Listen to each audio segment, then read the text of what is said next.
Seigneur, nous voici prosternés devant toi. Oh, the praise Jesus.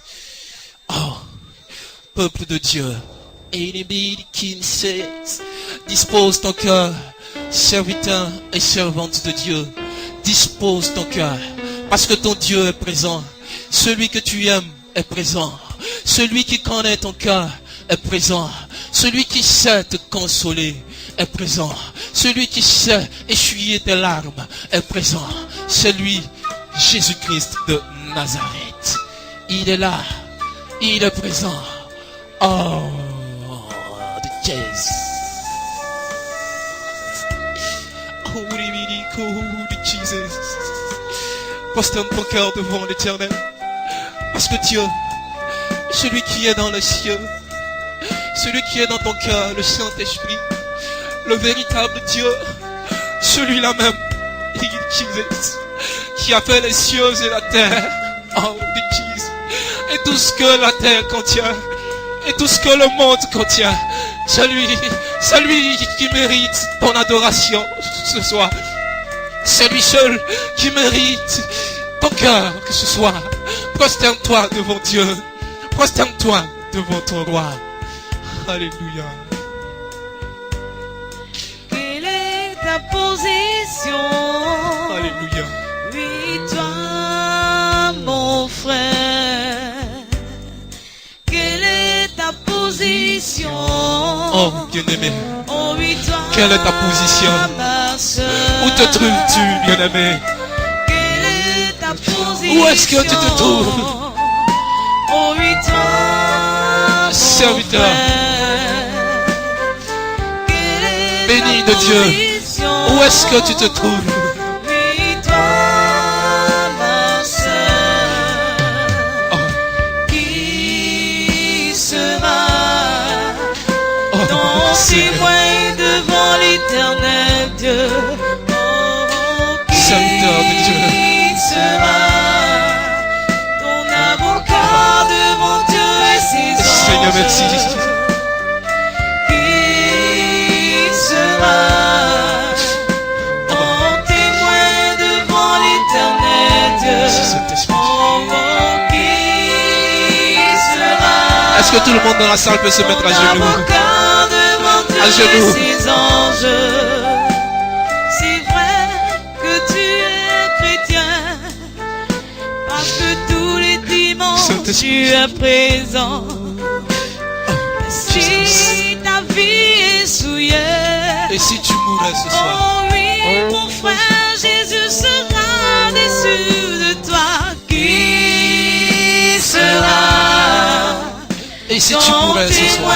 Devant l'Éternel Dieu, où irais-tu? Oh, qui sera ton avocat? Où irais-tu, serviteur de Dieu? Et ses anges.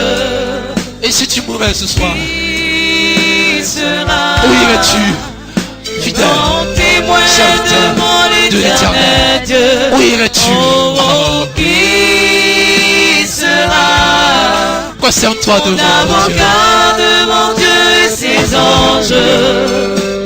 C'est vrai que tu es jolie, la vie est courte, parce que toutes les filles te courent après, mon frère. Tu n'as pas la vie.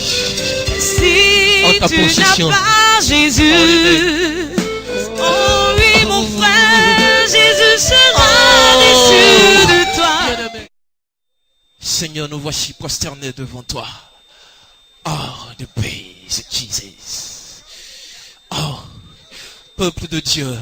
Enemy King says, dispose ton cœur, serviteur et serviteur.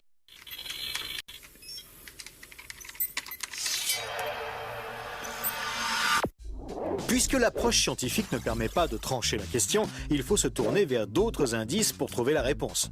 Le premier signe est en rapport avec la Bible. Pour beaucoup de gens, ce best-seller mondial numéro 1 est juste un livre religieux parmi d'autres. Pourtant, ceux qui prennent la peine de le lire se rendent assez vite compte d'une caractéristique surprenante. Son unité, sa cohérence.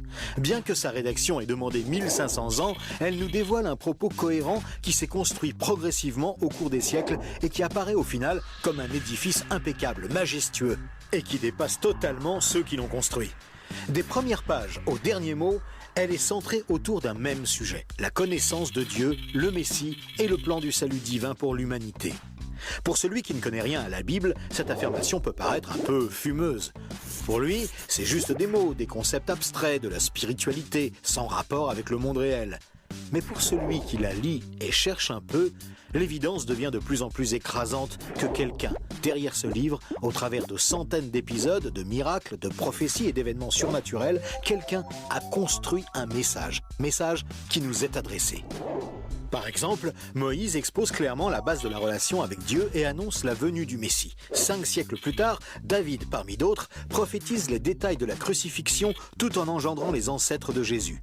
300 ans plus tard, c'est l'œuvre monumentale d'Ésaïe qui complète de façon saisissante le portrait du Messie, annonce son sacrifice, sa résurrection et la future restauration mondiale. Et c'est comme cela tout au long des 66 livres de la Bible, avec des centaines de détails et révélations surnaturelles. Et cela pose une vraie question. Comment cette quarantaine d'auteurs tellement différents, Moïse, David, Salomon, Ésaïe, Daniel ou Jésus, qui a accompli des dizaines de prophéties par le seul fait d'exister, comment peuvent-ils parler d'une seule voix et aborder chacun une facette du même message ? Sans se connaître, ils se confirment mutuellement et construisent le même tableau, un seul tableau immense et qui les dépasse totalement. C'est complètement incompréhensible et impossible à réaliser. Ils ont été chefs d'État, bergers, prophètes ou apôtres. Ils ne se sont jamais connus, ont vécu à des siècles d'écart et sont pourtant en parfaite unité, centrés exactement autour du même sujet. Impossible, n'est-ce pas ? Et c'est un cas totalement unique. Ni le Coran, qui ne s'appuie que sur un seul homme, sans antécédent, ni aucune confirmation postérieure, ni les écrits hindous, truffés de récits légendaires, ni aucun texte religieux de l'Antiquité n'a ce caractère unique. La Bible seule comporte cette sorte de filigrane attestant de sa véritable origine. Le second signe est lui aussi au cœur des passions les plus extrêmes. Il s'agit du peuple juif. Étrangement, le simple fait de parler d'Israël déchaîne des réactions quasi irrationnelles. Certains veulent son extermination, alors que d'autres le voient comme le paradis sur terre. Mais si on veut bien rester calme et juste considérer les faits, l'histoire, il y a pourtant de quoi s'interroger sérieusement. Comment ce peuple, haï depuis toujours, déporté une première fois, puis revenu sur sa terre il y a 24 siècles, puis déporté à nouveau et dispersé dans le monde entier pendant 17 siècles, comment a-t-il pu survivre? Et comment est-il demeuré un peuple distinct? Aucun autre peuple n'a jamais connu une telle trajectoire, défiant toutes les lois historiques. Comment a-t-il pu reformer un État et même se remettre à parler son ancienne langue? Ça n'est jamais arrivé à aucun autre peuple. Il y a 25 siècles, le prophète Ésaïe posait une question étrange. Un pays peut-il naître en un jour? Ça ne s'est jamais produit, sauf pour la nation d'Israël, qui est née en un seul jour, le 15 mai 1948. Et cela, à peine 3 ans après la fin de la guerre et la solution finale mise sur pied par Hitler pour les exterminer. Et ce n'est pas tout. Le lendemain, Israël était attaqué par les armées de 4 pays arabes supérieurs en nombre et en armement, et il a pourtant gagné la guerre. Des soldats ont même raconté avoir assisté à des interventions surnaturelles. Étrange, non?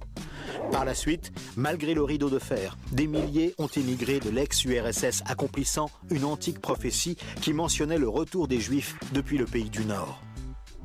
Si on considère sa contribution à la science, les Juifs ont remporté 20% des prix Nobel, alors qu'ils ne sont que 0,2% de la population mondiale. Comment est-ce possible?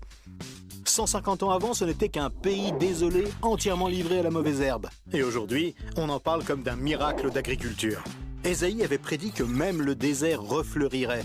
Et on trouve aujourd'hui des cultures jusque dans le Negev. Interrogé par le roi de Prusse, Frédéric II, qui lui demandait une preuve de l'existence de Dieu, son chapelain lui avait répondu « Les Juifs, sire, les Juifs ». Et d'où vient la première religion mondiale? De Jésus, un juif, dont l'enseignement, la mort et la résurrection continuent à impacter en profondeur la société humaine. Évidemment, ce peuple est loin d'être un modèle, et il a souvent sombré dans la corruption. Mais la Bible déclare que Dieu en a fait un signe parmi les nations. Qui pourrait dire le contraire? Pour terminer ce bref survol, une considération d'ordre moral. Encore un sujet tabou et pourtant... La Bible présente le bien et le mal comme des valeurs absolues, des valeurs extérieures à l'homme, qui les perçoit cependant par le moyen de sa conscience. Au contraire, la vision matérialiste de l'homme affirme que le bien et le mal sont des notions culturelles, relatives, résultant d'un long processus évolutif de l'être humain. Pourtant, tout le monde considère certaines valeurs morales comme supérieures à tout le reste. Par exemple, violer une petite fille, massacrer des bébés, commettre un génocide ou laisser quelqu'un mourir de faim sont considérés comme cruels et inacceptables. Même si certains tortionnaires ont affirmé qu'ils n'y voyaient rien d'immoral, nous pensons qu'ils n'avaient pas le droit de faire ça. Mais pourquoi le pensons-nous? Pourquoi pensons-nous que certains préceptes moraux sont supérieurs? D'où vient ce sentiment qu'il existe, en dehors de nous, des normes morales supérieures, des normes indépendantes de nous, puisque nous nous sentons nous-mêmes jugés par ces exigences morales? Étrange, non? Nous avons parfaitement conscience d'être imparfaits. Nous pensons que l'humanité est détraquée, mais par rapport à quoi? Ce sentiment de culpabilité contredit d'ailleurs la théorie de l'évolution et son hypothétique lutte pour la survie. Et pourquoi l'homme aspire-t-il au merveilleux, au paradis, quelle que soit sa culture? D'où vient ce sentiment intérieur qui fait exactement écho au récit biblique? Cette conscience, issue de nulle part et en parfait accord avec la Bible, constitue encore un autre signe tangible, bien difficile à nier.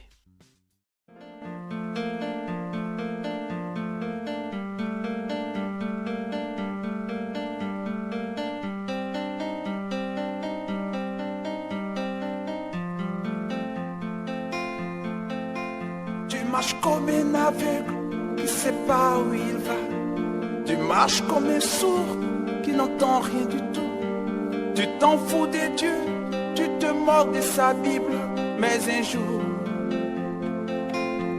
tu couleras des larmes pour tout cela. Tu vas couler des larmes, tu vas pleurer un jour. Dis-moi si tu mourrais ce soir, mais que diras-tu à Dieu? Si tu mourrais demain, que diras-tu à Dieu?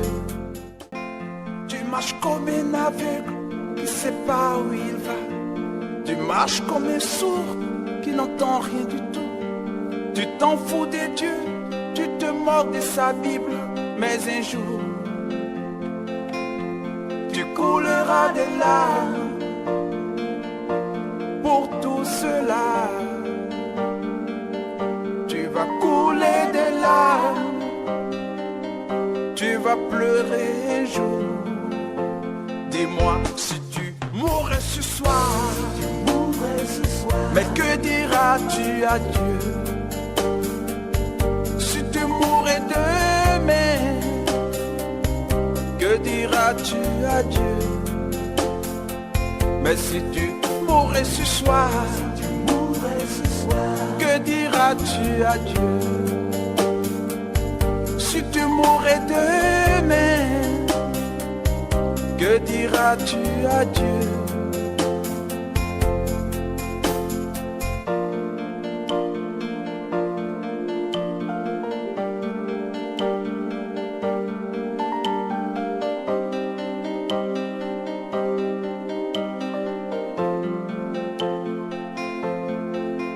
Tu peux tout avoir dans ce monde pourri. Les plus belles maisons, les plus belles voitures, toutes les plus belles filles lui viendront à tes pieds. Mais un jour, tu couleras des larmes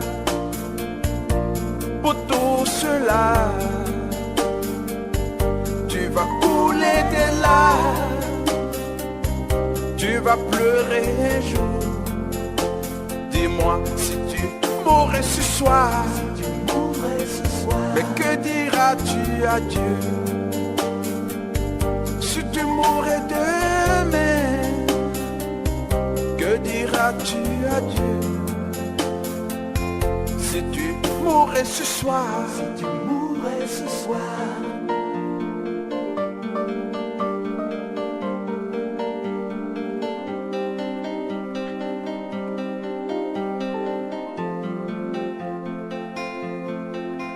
tu marches comme un aveugle qui sait pas où il va.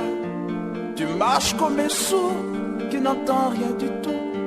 Tu t'en fous des dieux, tu te moques de sa Bible. Mais un jour, tu couleras des larmes pour tout cela. Tu vas couler des larmes, tu vas pleurer un jour. Dis-moi, si tu mourrais ce soir, que diras-tu à Dieu? Si tu mourrais demain, que diras-tu à Dieu? Si tu mourrais ce soir, que diras-tu à Dieu? Si tu mourrais demain, que diras-tu à Dieu? Si tu mourrais ce soir, que diras-tu à Dieu? Si tu mourrais demain, mais que diras-tu à Dieu? Si tu mourrais ce soir.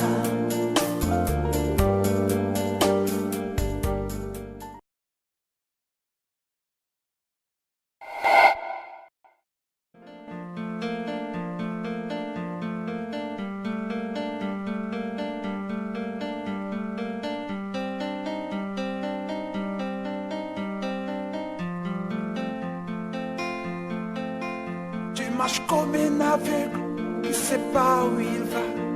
Tu marches comme un sourd qui n'entend rien du tout. Tu t'en fous des dieux, tu te moques de sa Bible. Mais un jour, tu couleras des larmes pour tout cela. Tu vas couler des larmes, tu vas pleurer un jour. Dis-moi, si tu mourrais ce soir, mais que diras-tu à Dieu? Si tu mourrais demain, que diras-tu à Dieu? Mais si tu mourrais ce soir, que diras-tu à Dieu?